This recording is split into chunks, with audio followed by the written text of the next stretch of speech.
श्री स्वामी समर्थ. अधिक महिन्याचे थोडेच दिवस शिल्लक राहिलेले आहेत. 15 जूनला अधिक महिना संपणार आहे आणि यानंतर 3 वर्षांनी अधिक मास असणार आहे. त्यामुळे अधिक महिन्यामध्ये अजूनही जर आपण सुवासिनींचा मानपान केलेला नसेल, सौभाग्यवतींना आपल्या घरी बोलावून त्यांचा मानपान जर आपण या अधिक मासामध्ये अजूनही केलेला नसेल, तर अधिक महिना संपणे अगोदर म्हणजे 15 जूनच्या अगोदर आपल्याला हा मानपान जो आहे तर तो करायचा आहे, ज्यामुळे माता लक्ष्मी प्रसन्न होईल. विष्णू आणि लक्ष्मीच्या कृपेने आपल्या घरामध्ये बरकत येईल, आपल्या घरामध्ये सुख समृद्धीमध्ये वाढ होईल. हा मानपान आपल्याला कसा करायचा आहे, आपण किती सुवासिनींना घरी बोलावायचं आहे, मानपान कोणी करायचं आहे, त्यांना घरी बोलावल्यानंतर त्यांना आपल्याला आवर्जून एक वस्तू द्यायची आहे, तर ती वस्तू कोणती याची संपूर्ण इन डिटेल माहिती आपण थोडक्यात या व्हिडिओमध्ये पाहणार आहोत.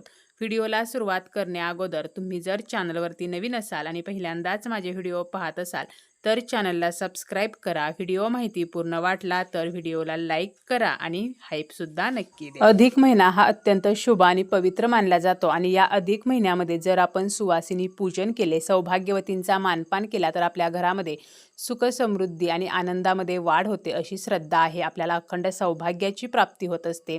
आता आपण जेव्हा सुवासिनींचा मानपान करत असतो तर आपल्याला किती सुवासिनींचा मानपान करायचा आहे, तर 33 या संख्येला अधिक महिन्यामध्ये खूप महत्त्व आहे. आपल्याला शक्य झालं तर 33 सौभाग्यवतींना घरी बोलावून त्यांचा मानपान करायचा आहे. 33 जणींना बोलावणे शक्य नसेल तर मग आपण 5, 7 किंवा 11 सुवासिनींचा मानपान करू शकतो. आणि जरी आपल्याला अगदी 5 जणींना सुद्धा बोलावणे शक्य नसेल तर एका तरी सुवासिनीचा आपल्याला मानपान जो आहे तर तो करायचा आहे. अधिक महिन्यामध्ये सुवासिनी पूजन म्हणजे सौभाग्यवतींच्या मानपानाला खूप महत्त्व आहे. यामुळे आपल्याला माता लक्ष्मीचा आशीर्वाद प्राप्त होत असतो. आपल्याला जरी जास्त सौभाग्यवती मिळाल्या नाहीत तरी सुद्धा आपण आपल्या नात्यातल्या ज्या महिला आहेत तर त्यांना बोलावू शकतो किंवा आपल्या नात्यातील एखादी महिला जरी बोलवली तरी सुद्धा चालेल. मग आपली मामी असेल, काकी असेल किंवा आपली एखादी मैत्रीण असेल किंवा आपल्या शेजारची एखादी स्त्री असेल तर तिला बोलावून तिचा सुद्धा आपण योग्य पद्धतीने मानपान जो आहे तर तो जरी अधिक महिन्यामध्ये केला तरी सुद्धा माता लक्ष्मी प्रसन्न होत असते.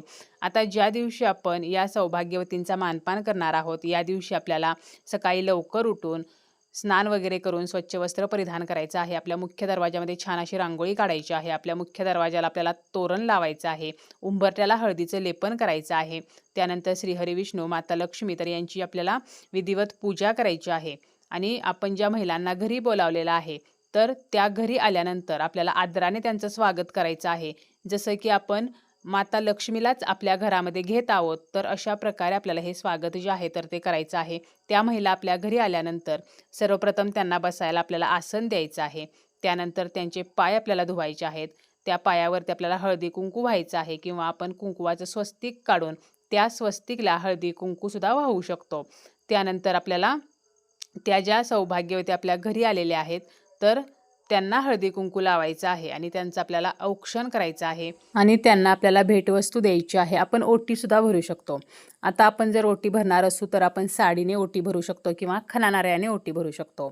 मग साडी, ब्लाऊज पीस, त्यावरती एक नारळ, थोडेसे गहू किंवा तांदूळ, त्यानंतर आपल्याला एक सुपारी, एक हळकुंड, एक खारीक, एक पूजेचा बदाम, एक वेलची, एक लवंग तर असं साहित्य ओटीमध्ये ठेवायचं आहे. यासोबत आपल्याला गजरा जो आहे तर तो आपण ओटीमध्ये ठेवू शकतो किंवा त्या सौभाग्यवतीच्या केसामध्ये आपल्या हाताने माळू शकतो.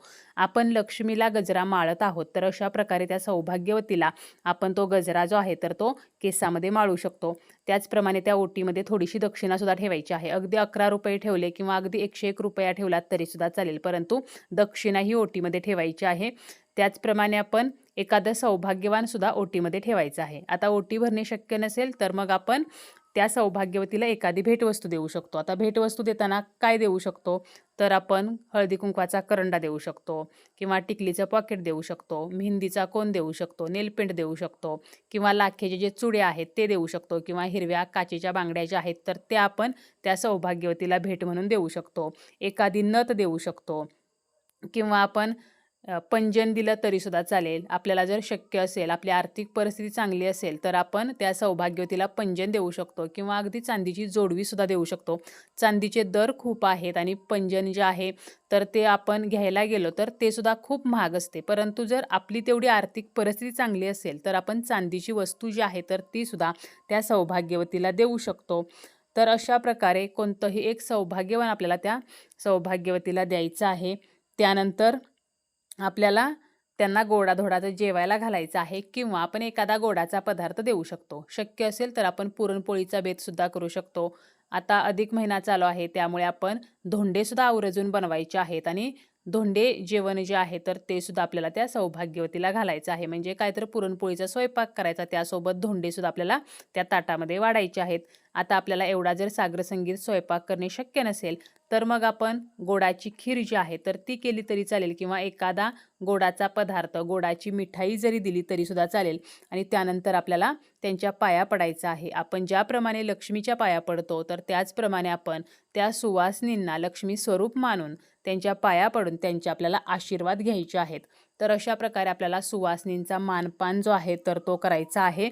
शक्य असेल तर ओटी भरायची आणि जर आपल्याला शक्य नसेल तर आपण एखादी भेटवस्तू जरी दिली तरी सुद्धा चालेल. 3 वर्षातून एकदा येणाऱ्या ह्या अधिक महिन्यामध्ये आवर्जून आपल्याला हे सुवासिनी पूजन करायचं आहे. जास्त जणी जरी आपल्याला मिळाल्या नाहीत, जास्त जणींना आपल्या घरी बोलावणे शक्य नसेल तरी एका तरी सुवासिनीला घरी बोलवायचं आहे आणि आपल्याला तिची पूजा जी आहे तर ती करायची आहे आणि तिचे आशीर्वाद आपल्याला घ्यायचे आहेत. यामुळे माता लक्ष्मी आपल्यावरती प्रसन्न राहते आणि आपल्या घरामध्ये सुखसमृद्धीमध्ये वाढ होते. आपल्याला अखंड सौभाग्याची प्राप्ती होत असते.